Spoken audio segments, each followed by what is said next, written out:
Okay, hello everyone, welcome.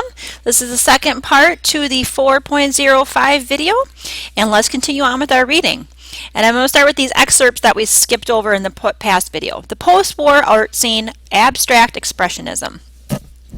Upon seeing the paintings of Jackson Pollock, some viewers burst out, "My kid could do that!" But there was a philosophy and a method behind the apparently chaotic canvases. And here's a picture of Jackson Pollock. In the late 1940s, the focal point of the art world shifted from Europe to America. During the war, many of Europe's leading painters, sculptors, architects, dealers, and critics had fled the continent, seeking safety and artistic freedom in the United States. Post-war New York City became a vibrant gathering place for the artistic avant-garde. Innovators who were rejecting mass culture pushed boundaries and experimented in their quest for new forms of expression.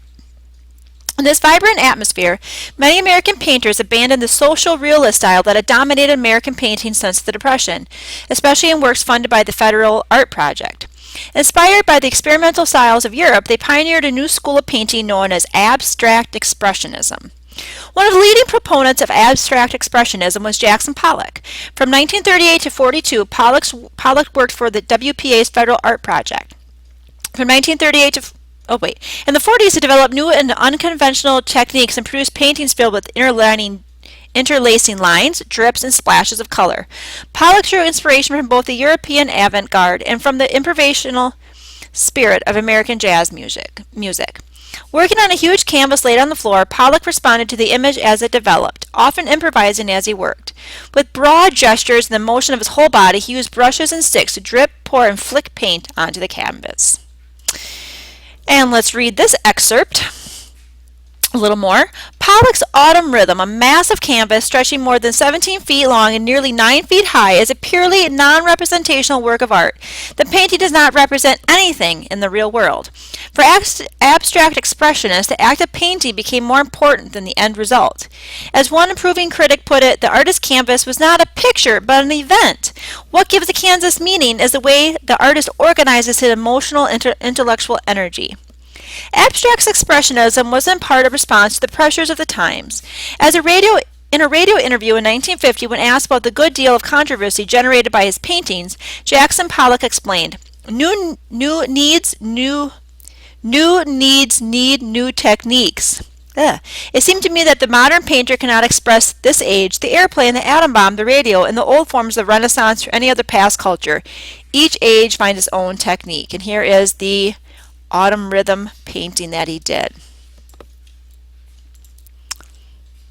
Okay, now on to Youth in the 50s, from Silence to Rebellion. In the fall of 1951, while the war in Korea dragged on, reporters at Time magazine and influential News Weekly were sent to interview the nation's youth. The reporters wanted to know, what do the youth think, believe, and read? Who are their heroes? What are their ambitions? How do they see themselves in their time? The younger generation in 1951, reporters concluded, does not issue manifestos, make speeches, or carry posters. Instead, the most startling fact about the younger generation is its silence. By and large, the image of the 1950s youth as a silent generation persists today. In later movies such as Back to the Future and in popular novels and television sitcoms, the youth of the 50s are often typecast as narrow, conformist, and almost excessively wholesome, a benign blend of ponytails and poodle skirts, saddle shoes and crew cuts, residing in identical houses on practically identical suburban streets. The image is partly based in fact. Indeed, many 50 kids dress like their parents and watch the same TV shows that mom and dad did.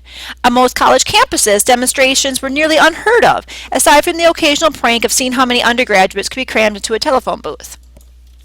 Beneath the superficial conformity, however, the young people of the Eisenhower era were asking questions, pushing boundaries, and raising doubts about the nature of authority in a world threatened by the destructive power of the atomic bomb. Rejecting a society of phonies. An underlying spirit of discontent was revealed in the immense popularity of a controversial novel published in 1951, The Catcher in the Rye by J.D. Salinger.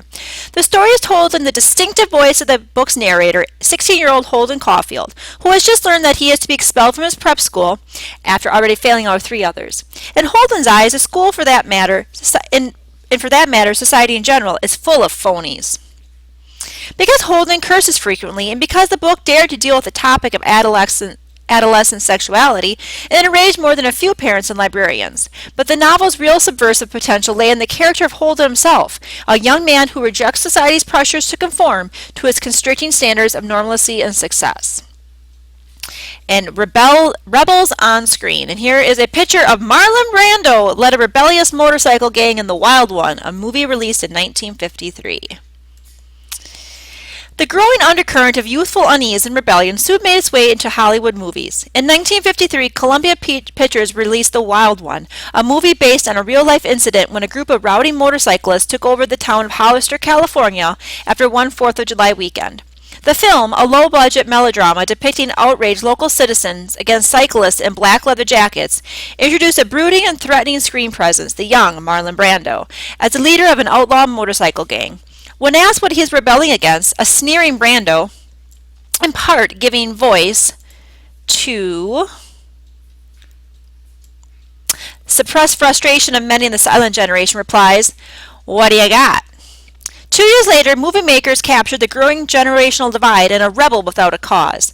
Starring a young Indiana-born actor named James Dean, 17-year-old Natalie Wood, and 16-year-old Sal Mineo, the movie captivated young audiences from coast to coast with its tale of rebellious youth in conflict with the values of their parents' generation. In September 30th, 1955, 1 week before Rebel Without a Cause opened, James Dean was killed in a head-on collision on a lonesome stretch of rural California highway. He was 24 years old. The character he created for the film has become a lasting cultural icon, the embodiment of the sensitive, rebellious young man. Here is a picture of James Dean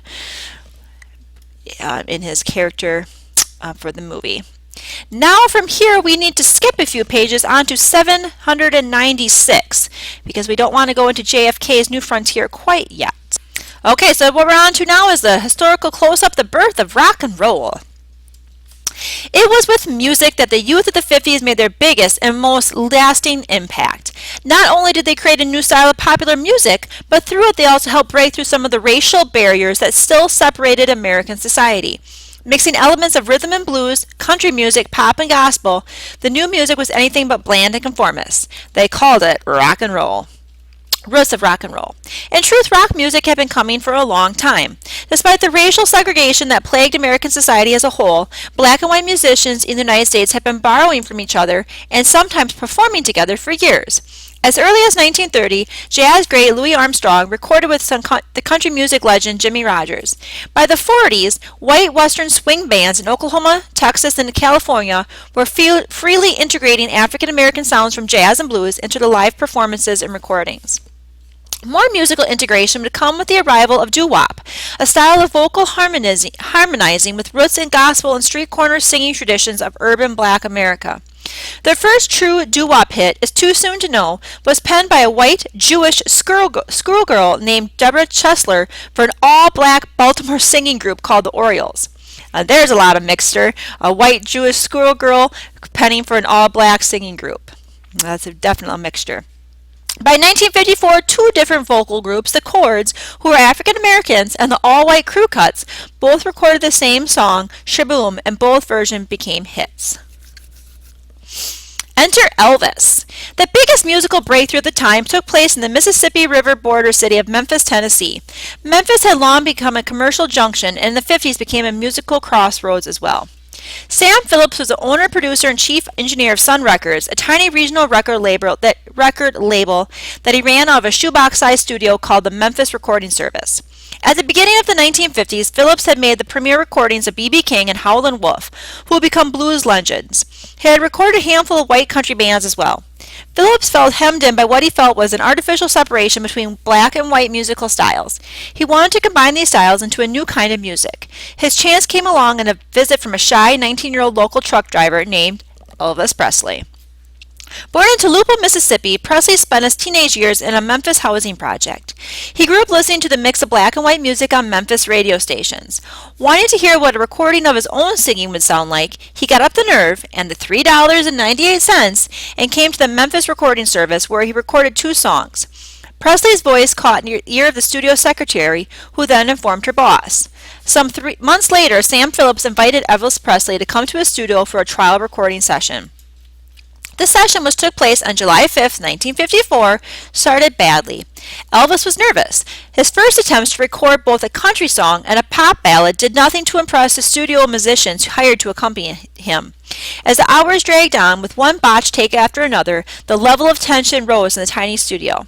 Finally, during a break, Presley grabbed the guitar and began flailing away at a rhythm and blues song called That's All Right, Mama. Intrigued by what they had heard, the other musicians joined in.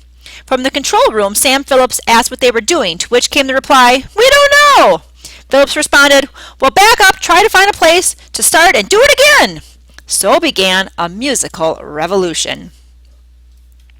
Released on the Sun record label later that summer, Elvis Presley's That's All Right Mama was the record that launched rock and roll. Mixing black and white musical styles in a new way, Presley's initial recordings were hits on both the largely white pop and country music charts and the overwhelmingly black rhythm and blues charts. Presley had a superb rhythm and a deep voice that ranged from gravel to velvet. He looked like the kind of boy that nice girls weren't allowed to date. When he sang, he sneered and suggestively gyrated his hips.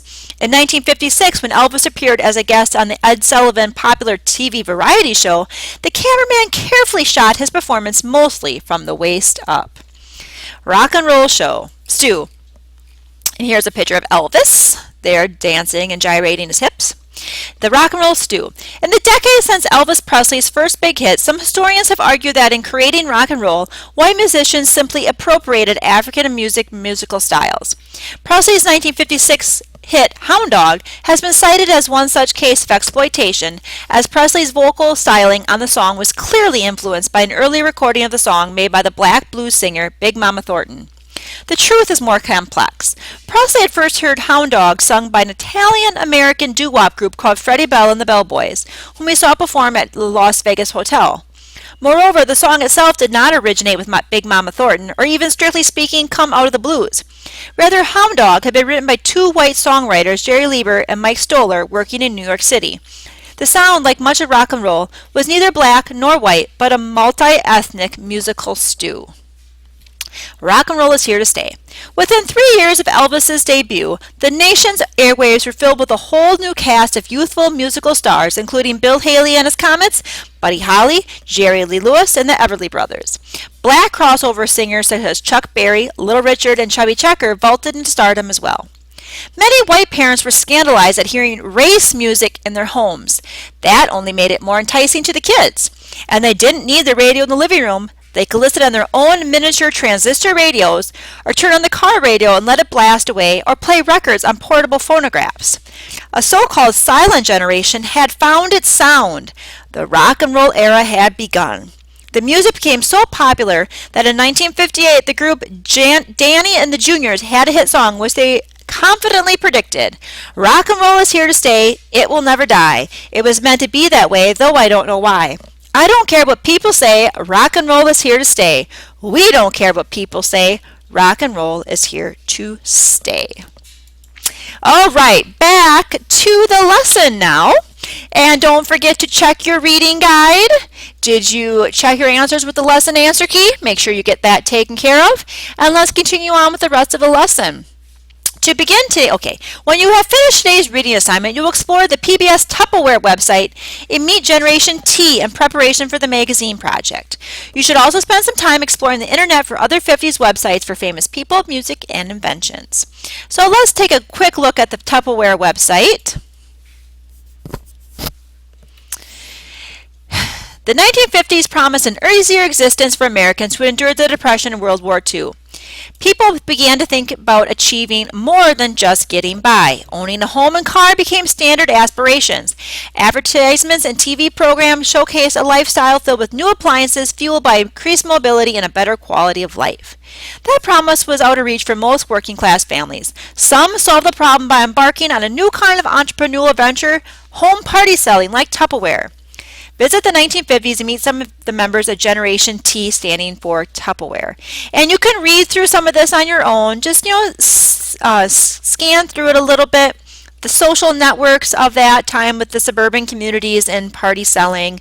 It's really pretty interesting. I do have to say that. Maybe it sounds kind of crazy thinking about Tupperware in the 1950s, but it's actually a pretty interesting thing. And then in the next video, because this one's almost over, I'll talk about directions for your magazine project that you'll be creating for this lesson.